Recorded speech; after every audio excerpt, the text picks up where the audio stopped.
আপনারা যদি WhatsApp fingerprint দিয়ে লক করে রাখতে চান তাহলে প্রথমেই হোয়াটসঅ্যাপে প্রবেশ করতে হবে। হোয়াটসঅ্যাপে প্রবেশ করে উপরে থ্রি ডট মেনুতে ক্লিক করতে হবে। তারপরে সেটিংয়ে যেতে হবে। সেটিং থেকে প্রাইভেসিতে ক্লিক করতে হবে।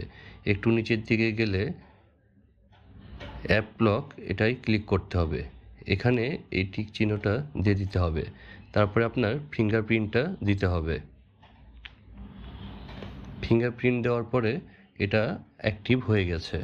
আপনি যদি আবার ব্যাক যাওয়ার পরে দেখেন আবার ব্যাক গেলাম, ব্যাক যাওয়ার পরে আবার ফিঙ্গারপ্রিন্ট যাচ্ছে।